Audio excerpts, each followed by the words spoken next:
Welcome back. Well, the Mpumalanga ANC's treasurer, Mandla Msibi, back in his office this afternoon after the murder and attempted murder charges against him were withdrawn yesterday.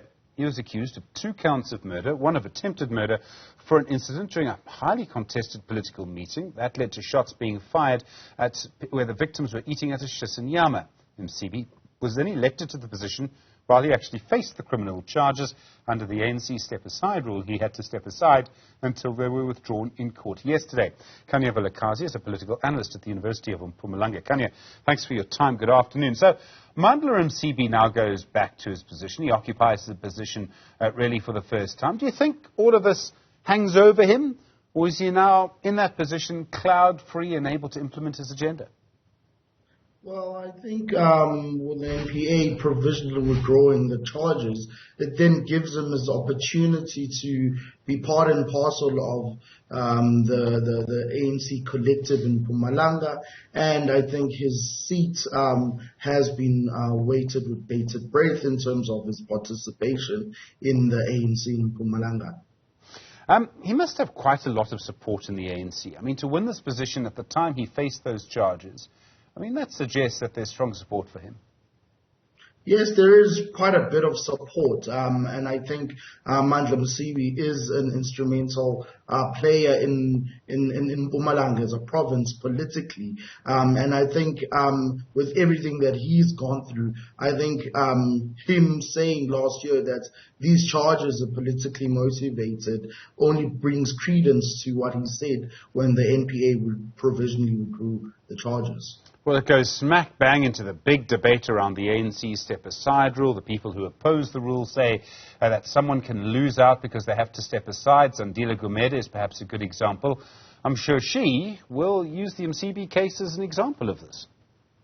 Definitely. I think the one thing that the step-aside rule does take away is an ANC member's ability to challenge. And we need to remember that it is the branches of the ANC that nominate people and elect them. And I think it is the branches themselves that lose out if a particular individual has been charged at a time where they're supposed to run for a political office, and after the conference has passed, then those charges are provisionally withdrawn. I think we need to start talking about the NPA going to trial, charging people with insufficient evidence to actually go to trial.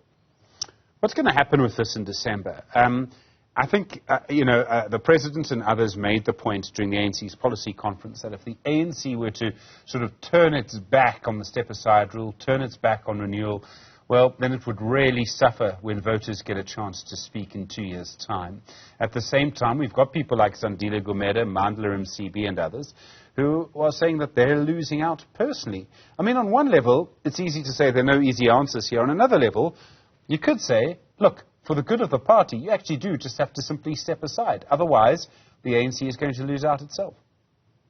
Well, I think if the president would take the narrative, I think a lot of people will start asking him about the Phala incident and what is his steps, because it's bringing too much clout towards the ANC.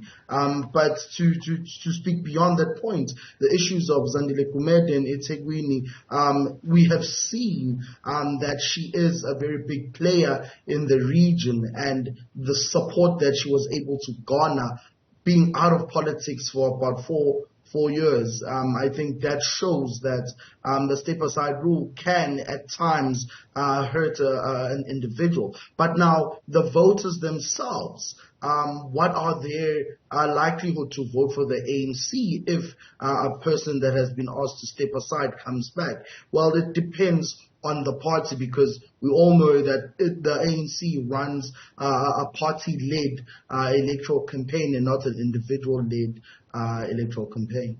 So the Mpumalanga ANC appears to be quite strongly behind President Cyril Ramaphosa at this stage. Limpopo, it seems, again over the weekend, saying the same thing. How do you assess his situation at the moment ahead of the December national election?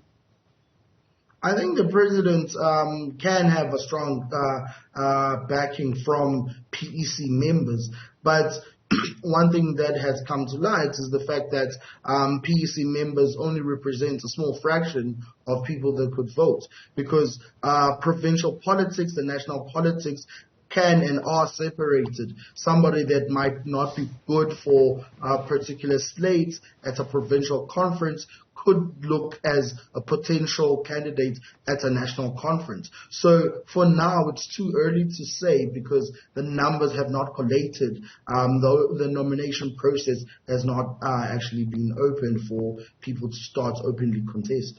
The nominations process, I think, opens tomorrow. Are you expecting any shocks? I mean, do you think there's going to be a little bit of a race not to be the first person to be nominated, ANC style? I think you can get nominated first but not even make the threshold at conference. I think the most important thing that people need to do, especially the ANC, is start going back to being a cadre of the movement and of the people, going back to understanding that to serve is a privilege, and it's a privilege that needs to be taken seriously. And I think if ANC members or people that want to take up spaces at a national level, what they need to do is allow themselves to be nominated and not themselves pushing themselves forward for a position. Mpumalanga used to be the stomping ground, the stronghold of the Deputy President, David Mabuza. I've heard very little about him. Now, I know better than to write off a cat just because the cat's being quiet. What is going on? I mean, I realize his constituency appears to be weaker than it used to be. Is he still going to be a strong contender for the deputy leadership of the ANC? Well, I think even his electability at Nasrec hindered on the fact that the two factions, he became a unifier, calling himself Unity. And I think that made him emerge as deputy president. But it's quite different this time around, where we haven't even seen the two factions that are being purported to be contesting in December. We haven't heard his name on either slate. So we might even see him coming back as yet again a unity candidate, because at the end of the day, the ANC would love and like to project unity, even though unity does not exist currently within certain provincial structures. Khanya Vilakazi, thank you so much, political analyst at the University of Mpumalanga. Really do appreciate the time on Newsfeed this afternoon.